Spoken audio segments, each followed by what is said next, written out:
Now, the Duval Rundown, driven by Jacksonville Chrysler Jeep Dodge Ram Westside, home of the lifetime warranty. Good morning, Happy New Year, and welcome to another edition of Duval Rundown. I'm Hayes Carline. Please be joined as always on Friday with Rick Ballou. You can hear Rick into the night with Rick Ballou. Rick, good morning. Happy New Year.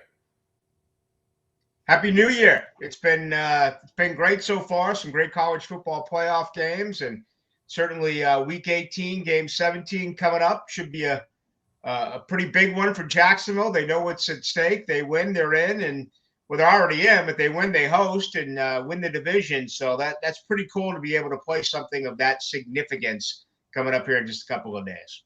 It's amazing that they have a chance to win their 13th game on Sunday, and obviously will be a big favorite to do that. Do you think Tennessee, is there anything that concerns you at all about the Titans in terms of this matchup? What is something that the Jaguars absolutely can't allow to happen for them to avoid the upset, in your opinion? Well, there are upsets every week in the NFL. I mean, this is unlike college football, even though we saw some upsets, yesterday during the college football playoffs, the 4 games that did take place. But that can happen in the NFL, especially when you have a situation where they have nothing to lose. I mean, Mike McCoy's not going to be the coach next year unless something crazy happened. And that means you go for it on 4th down. That makes, you fake a punt. You do things that perhaps you normally would not do. And, still a rivalry here. And Tennessee, as bad as things have been this year for them, they are playing some better football as of late. The one thing I really do like is even last week when you could tell that Jacksonville was clearly the better team than Indianapolis. It was a tight game. Indy was in position to pull off the upset. Jacksonville remained grounded, and I think it begins with Liam Cohen. And you and I have talked about this before. They've been able to overcome the massive, valleys, and in that type of situation, instead of going down a hole, they were able to respond. Well, same thing with big time victories where they, went away from their opponents. They've been able to do it consistently, and they haven't read all the positive things that have been said about them. So I really like where their temperament has been. So, in my opinion, it could get tricky early on in this game. Maybe you play here, play there, but, I'm pretty convinced that when it's all said and done, Jacksonville should be able to win this game. Yeah, you bring up some great points about the Titans. They're 2-2 in their last 4, so the 3-13 record is a bit deceiving in terms of how they're playing right now. They do have one of the best defenders in the league in Jeffrey Simmons, so he's certainly going to make it difficult to run the ball and difficult to avoid that interior pass rush. So that they've got some good things going for them. But you do, and you bring up good points about the Jaguars need to be on guard, because this is a game where the Titans absolutely need to steal a possession or two probably to stay in it. Because what's hard for me to get around, and why I just think it's going to be hard for Tennessee in this matchup, is the Jaguars are so much better at throwing the ball than the Titans are at defending the pass. And if Trevor Lawrence can continue playing the way he's playing, and I think he can, I mean, Trevor just needed the right system and the right coach for it to click. It seems like that has happened. And I don't think now that he has that and he has gotten the confidence of, wow, I can play it. I mean, he's playing better than any quarterback in the league over the last 4 or 5 weeks. I don't get a sense that he's going to take a step back. Now, obviously, he'll have bad games here and there because that's the NFL. But in terms of like any sort of not being able to take advantage of what should be a really attractive matchup for him, I think those days are behind us. And as long as Trevor can stay healthy with the weapons that he has, I mean, you look at what the Titans have done against opposing quarterbacks, it's vomitous. I mean, they're allowing 68.5% of their passes to be completed against them, 27 passing touchdowns, just 6 interceptions. And their passer rating for opposing quarterbacks, 106.8. That would be 4th in the league if you applied it to a singular player. So they are awful at defending the pass. They're down to like basically the dregs. I mean, they've brought in guys off the street that are now starting for them in multiple spots in the secondary. It just feels like this to me is a game where Liam Cohen's going to say, all right, we're going to throw it 45 times. We're going to throw it on 1st and 10 often. And it's hard for me to see the Titans being able to counter that at all. Yeah, I mean, they're making Hall of Famers. They are defensively out of opposing quarterbacks. And, I really think that's the case. It'll be tough to surprise Trevor Lawrence, especially after last Sunday, where he was blitzed more than he's been all season long. And it was a variety of different blitzes that was sent at him, in that matchup at Indianapolis. So, I tend to agree with you. And, protecting him is huge because obviously the playoffs begin in a week. And, 2/5 of that starting offensive line didn't go a week ago. We'll see officially what is announced. As a matter of fact, where I'm at with everything, Hainsey comes back and he's your starting center. But do you leave Little at right guard? And obviously you stand with Cole Van Lannon right now at left tackle. So that'll be interesting to see what they do as far as their strategy. But, I really love Lawrence here in this matchup. And besides Parker Washington doubling down in consecutive weekends now going north of 100 yards, you look at the 5 previous games, you had 5 different leading receivers in 5 straight games. I mean, who else can say that in the NFL? You can't. And that's another thing that is just so potent about this offense is that when you're designing your defensive scheme, you can't look at it and say, okay, if we shut down Jacoby Myers, we're going to win this game. If you shut out Parker Washington, we're going to win this game. Brian Thomas Jr., we're going to win this game. There's so many different options, and they spread the ball around. It's really been magnificent. So I'm just trying to remember the last time there was even here traditionally, you look at the playoff teams that Jacksonville has won going back to the mid-'90s, where you had a clear-cut number 1 Jimmy Smith, albeit Keenan McCardell was really good. But you just look around the league. I mean, there's a 1, and then there's a 2, and there's a 3. That's different around here. This thing is wide open, and you can take a guy out, and someone else will step up. So I think that makes things equally dangerous for Jacksonville. And, the flip side is that they finally ran the ball effectively again last week, 4.5 yards per carry for Travis Etienne. I still think that if they go deep into the playoffs, they're going to have to be able to run the football as well. Trevor Lawrence has been so good with his legs this year.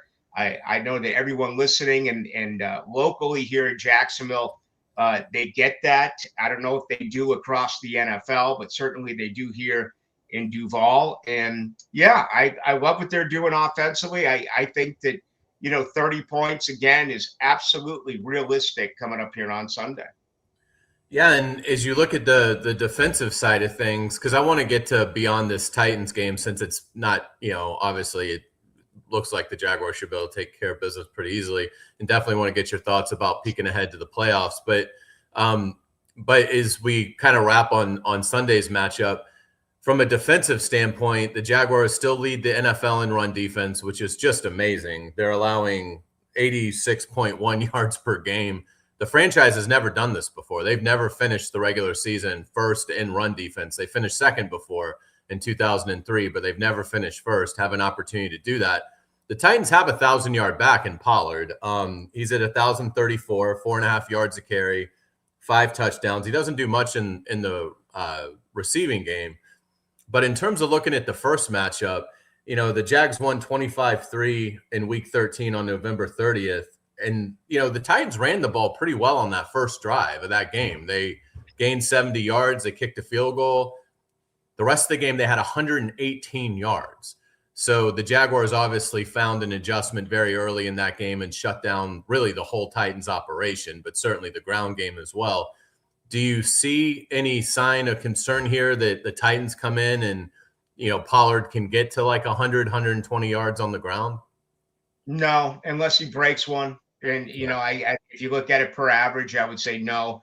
But I remember asking Liam Cohen that exact question in Nashville. They really did. They gave up, quite a few yards in that opening drive. And then they made some big time in-game adjustments, something that we've seen this year, both offensively and particularly defensively, that is different from recent seasons. So that is encouraging. I would not be shocked at all if a similar situation happens at 1 o'clock on Sunday, that if all of a sudden Tennessee, whether they get the ball first or Jacksonville has it, as soon as they get it, if they are, they do have some success early in the game and they are able to run it. But again, I mean, I think Anthony Campanelli has been so good at recognizing what their opponent is doing offensively and being able to make in-game changes, halftime adjustments, no matter what it's been. So, yeah, maybe a little bit early on running the football, but when it's all said and done, I expect Jacksonville. I didn't like the fact that they struggled last week to score early. They were down 10-0, which, depending on how you look at it, to me, that's encouraging that they were able to come from behind on the road down 10-0 and win a game. But they've been much better this year in the first quarter. However, still 5 times in 16 games, they haven't scored in the first quarter. So I'd like to eliminate that side of it like they did last week in Indy. If all of a sudden Tennessee gets up early, whether it's 3-0, 7-0, then they can possibly dictate the tone of the game, which would be running the football. And then if Jacksonville, again, tries to make some adjustments, maybe puts an extra guy in the box like they've done. I mean, look what they did with the big nickel last week. And again, 3 consecutive games now where you've had 3 safeties that have played 40 snaps or more. What Anthony Campanelli is doing here, he's getting the credit, but it's really amazing if you look at just how bland the defense have been around here from coordinator to coordinator to coordinator. Very predictable, going back to the Todd Wash days and on and on and on. I thought that Caldwell was a little bit too vanilla for me. Now you see what Campanelli has been able to do and what he on a week-to-week basis, right there, depending on what your opponent is doing, has been a lot of fun to sit back and watch. So, yeah, if I was writing up the script for this game, I would say probably a little bit of rushing success early for Tennessee. But I think Jacksonville gets up and takes a lead and hopefully makes the Titans a one-dimensional football team. Absolutely. Jacob Simon's helping us out on Duval Rundown, running the show. We certainly appreciate Jacob's efforts. Jacob, let's say hello to our sponsor, please. Falou for Jacksonville Chrysler Jeep Dodge Ram Westside, your locally owned commercial truck headquarters and proud partner of the Jaguars. For hard-to-find ProMaster vans or commercial trucks for your fleet, visit jaxwest.com today. Rick, as we start looking ahead now to the tournament, where do you expect the Jaguars to fall? And is their opponent, is there one in particular that you want to avoid, one you want to get? Where are you on the potential wild card matchup? I remember talking to you about this. It might have been a month ago. It might have been 6 weeks ago. But in my opinion, college or pro, there's not a fantastic team this year. There's really not. And that anyone can be beaten on any given weekend. Again, we just saw it yesterday in the college football playoffs. Buffalo's scary to me a little bit, even though I feel like Jacksonville has their number. This is still a tournament-tested team. That year after year after year, they're there, and it's starting to feel like the pressure is really on them, that they've got to win. I mean, are they going to turn it into the Pittsburgh Steelers, who has a winning season every year, makes it to the playoffs every year? But I want to say Pittsburgh hasn't won a playoff game since 2016.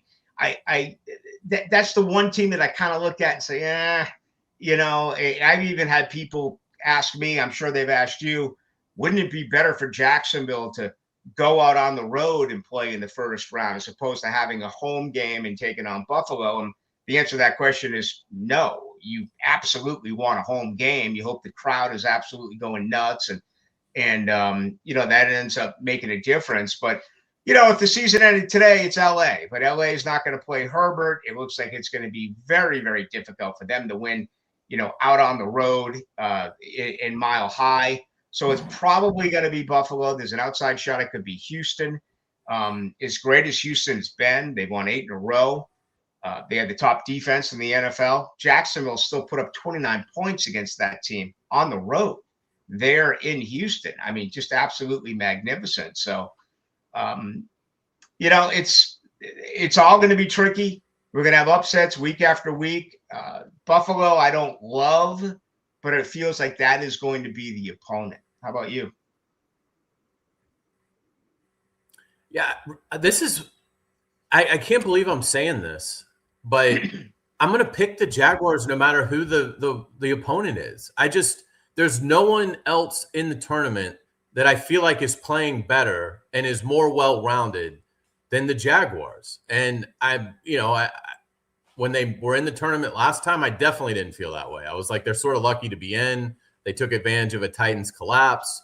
To their credit, they beat the Chargers and gave the Chiefs all they wanted. But I never really saw that team as a potential world champion. The 17 team, I did think they had that chance just because the defense was so spectacular. And really, they should have gone to the Super Bowl if not for some just gutless coaching by Doug Marrone in Foxborough in the second half of that game where they had the big lead. But I feel with this team that, and again, no Mahomes, maybe no Lamar Jackson. We know no Joe Burrow. Josh Allen at probably 70% with the ankle injury that he's obviously, laboring through. It feels like it is all set up for the Jaguars to make a run to their first Super Bowl. I'm not saying it's going to happen, but there isn't I don't think there's a team in the AFC that's playing better complementary football. The Texans have by far the best defense, but I don't trust CJ Stroud at all. So, I mean, when you look at the Jaguars have the hottest quarterback in the league right now and a defense that leads the league in stopping the run, which you have to do to win in the playoffs, and the special teams are as good as they are. Rick, I think they can – I don't know that they can win the Super Bowl, but I think they can absolutely get there. Yeah, it makes total sense. You bring up a good point. I mean, years ago when they had the drop pass by Christian Kirk and lost to Kansas City, I remember before that game thinking, no way. There's no way they can win that game. There's not an opponent right now in the AFC where you say that, home or away, where you just think to yourself, no, that's not going to happen. I mean, they go to Denver and they win. They go to San Francisco and they win. They played just a lousy game against Seattle, which is right there with LA as the top two teams odd-wise to win the Super Bowl.